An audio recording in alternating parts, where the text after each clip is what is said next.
Let's go to the Champions League now. Obviously, Melbourne City have kicked off their campaign on Tuesday night, or should I say afternoon, against Sanfrecce Hiroshima.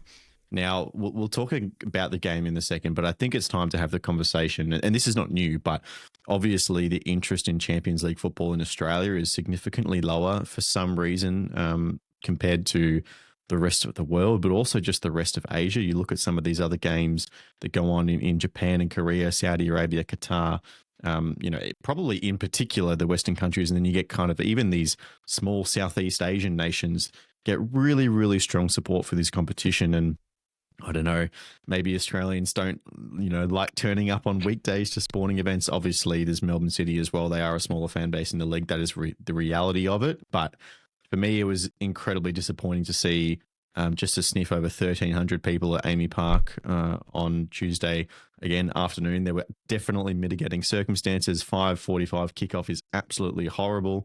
That is an AFC decision. Melbourne City tried to have it changed, but were unsuccessful. It was absolutely bucketing down before the match as well.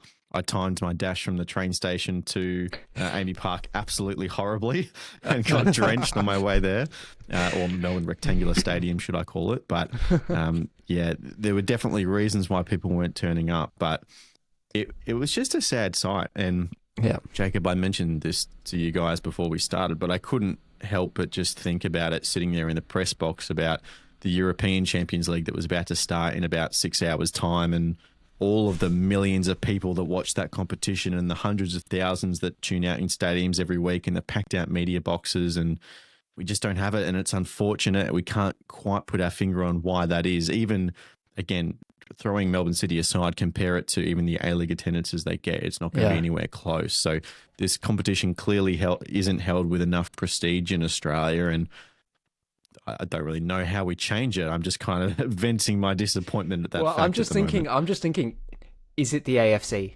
Is that the problem here? Like, you mentioned even compared to, their A-League crowds, this was abysmal to have only just over 1,000 people in attendance for a game. Yes, okay, it's 5:45 on a Tuesday. People are working. Like, they're not going to be able to get to the game. Yes, it's pouring down with rain. But those are all, you mentioned it perfectly, mitigating circumstances. It doesn't change the fact that in a general trend across the league, regardless of who it is that's playing, they just don't get the crowds at these games. And it's honestly, how much of it is the AFC. You mentioned the European Champions League. UEFA drums that up into the biggest thing in the world. They make it a massive tournament. They market it everywhere. They're pushing promotional stuff all the time, everywhere. The biggest players in the world, the biggest players that they've got competing and stuff like that. It's not like, the AFC Champions League has nobody of note playing in it, right? You mentioned those teams in places like Saudi Arabia who have, just tons of superstars. Even Japanese and Korean teams have a bunch of really high quality players. Where's any of this from the AFC? There's just almost basically complete silence from them in terms of any form of meaningful promotion of the Champions League. And I think it just kind of represents their lack of care for the competition, to be perfectly honest. Why else would they schedule it at 5:45 on a Tuesday? They don't promote it. They don't care about it enough to actually give it kind of the respect that it deserves. Because, like you said, Europe, it can be a huge thing. It could be a huge thing here too, but they just don't bother with it because why would they? They never have done. It's worked for them so far. I actually don't know the answer to this question, but I wonder if that's a uniquely Australian perspective on things. Potentially. Ever since Australia has joined Asia, and from people I listen to on podcasts and stuff, this opinion appears to be changing. But Australia has always kind of been the outsider into Asia, culturally, linguistically. We're just kind of the new guys that live a fair way away and kind of pop up at these tournaments now and again. But is it represented differently in Saudi Arabia, in Japan? Obviously, countries that have a lot of success in this competition as well, and Australia has consistently underperformed. So why should the AFC, well, I mean, they absolutely should, but why are they prioritizing like a 5:45 kickoff? What is that even achieving? Is that just allowing the Japanese team to be able to get a decent flight home at the end of the game? I don't know. Is it just what we think?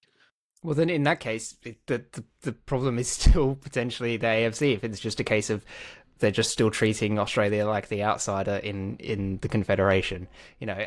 Look, part of it as well is just Australian sporting fan culture in a way, where it's just kind of like very wishy-washy, and only really the hardcores are going to turn up for these games in the first place.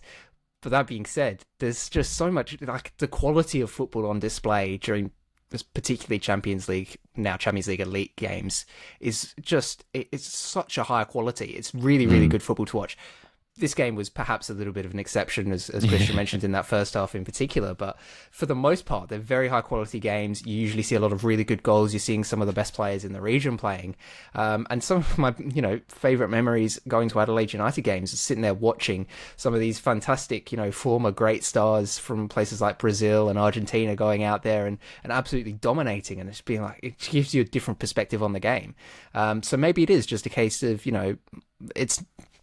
it's a midweek fixture. It's, Australian clubs themselves have never necessarily taken the competition all that seriously either, right? I mean, or at least from the outside looking in, it doesn't seem that way, right? With their poor performances and that sort of stuff. But yeah, maybe it's a chicken and the egg situation. It's like the fans aren't there because it feels like nobody cares about the competition, but it feels like nobody cares about the competition because the fans aren't there. It kind of goes both ways. I don't know. It's a difficult one, and I don't think there's a definitive answer to it. But I think maybe you're right, Lachie. It is that Australia's just kind of still on the periphery for Asia, and the way that Australians approach sporting events isn't necessarily conducive to a Champions League style regional format. Could it also be as simple, Christian, as Australia has to establish a culture of actually being successful in these competitions before people start to care about it? That too, but I just think it's going to take a long time until we get anywhere. To be honest, I can't see this competition being big in Australian football for a long, long time, if ever, honestly. Like, I'm being completely honest, because you saw the Wanderers win it like over 10 years ago, right? And you thought, okay, this is probably a turning point. More people are going to care about this competition. We're going to suddenly realise how massive it is and the prestige behind it. And that's sort of a different situation anyway, because we know the Wanderers just obviously started out, a couple of years later, they won the Champions League, back in their old stadium, Parramatta was absolutely rocking, especially in those latter stages. So only at a time when, if a team like City makes a deep run in this competition, that's when you're obviously going to see a better turnout, because Australian fans, the Australian culture only cares about the big games, right? We're seeing final series in the A-League.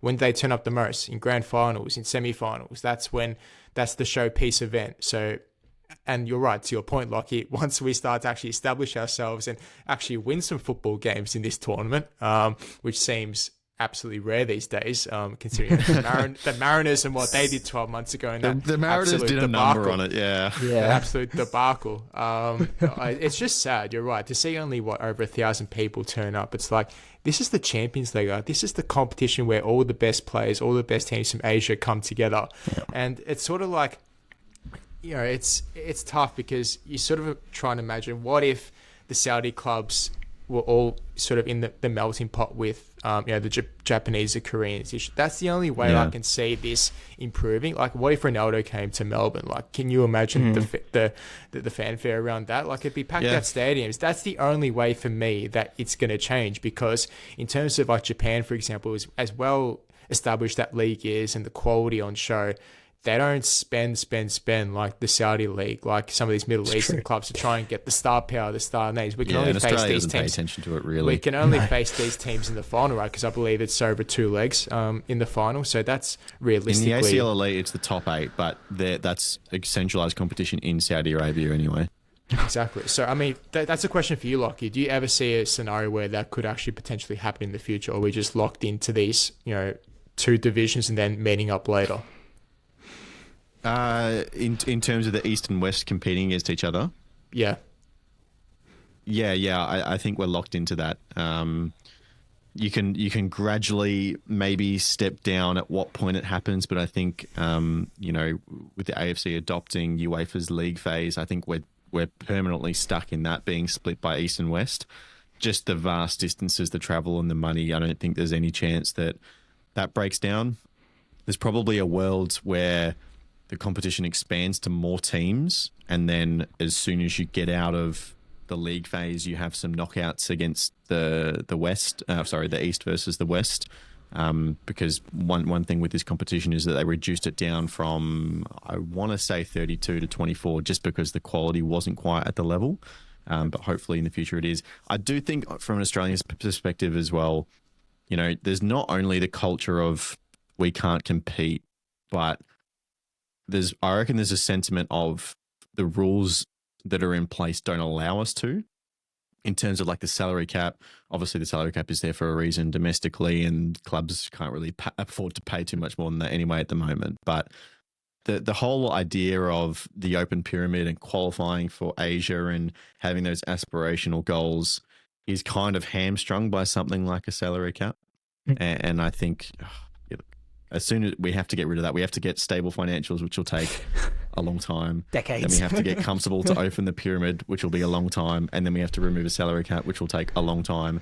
And then we have to start gradually being successful in Asia, which will take a long time. And then people will probably care about the competition. So who knows if we outlive that. But yeah.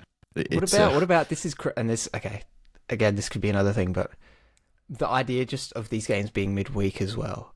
There is no established kind of just culture of going to a football game midweek in Australia. It's not a thing. Everywhere else in the world, or sport even, yeah. Everywhere else in the world in football, they have cup competitions run during the league season, and those are usually scheduled to midweek games. And so kind of people become accustomed to having those games scheduled midweek and being like, well, you know what, we can make, one evening a week or whatever is fine. We can do that. It'll finish late, whatever. But you kind of just get accustomed to it. Whereas here, it's like you only get those Asian fixtures, and realistically, how many clubs are going to qualify for Asia every single year? None, right? I mean, most of them are just going to jump in and out.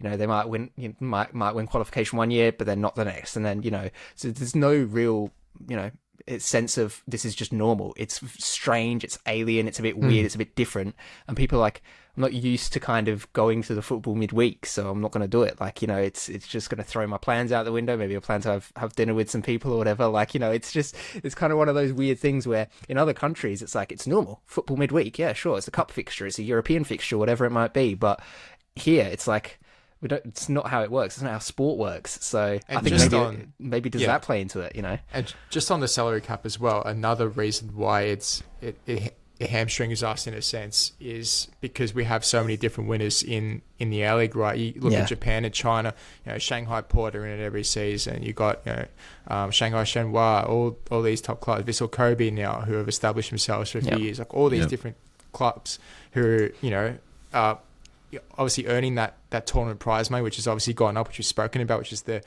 added extra incentive for these Australian clubs to obviously do that one better. But if you've got Australian clubs recycling in and out in this competition, that's where the salary cap hurts us as well, because you don't have the big clubs in this comp every single season, year in, year out. And that obviously goes to the coefficient as well, right? Lachie's favourite word. Is in this Asian Champions League segment. We've only got one spot at the moment. It makes it very difficult to have obviously more clubs in it and be more sustainable. So until that changes, nothing will. And the Mariners is a classic case of success being detrimental when you don't get to play in your prized competition until the season after. If you're a smaller club like the Mariners, you're going to get stripped. So there's no doubt in my mind that in order to be successful, it has to be open pyramid, no salary cap. Whether that's actually ever going to happen is a mystery to us all at this very moment in time.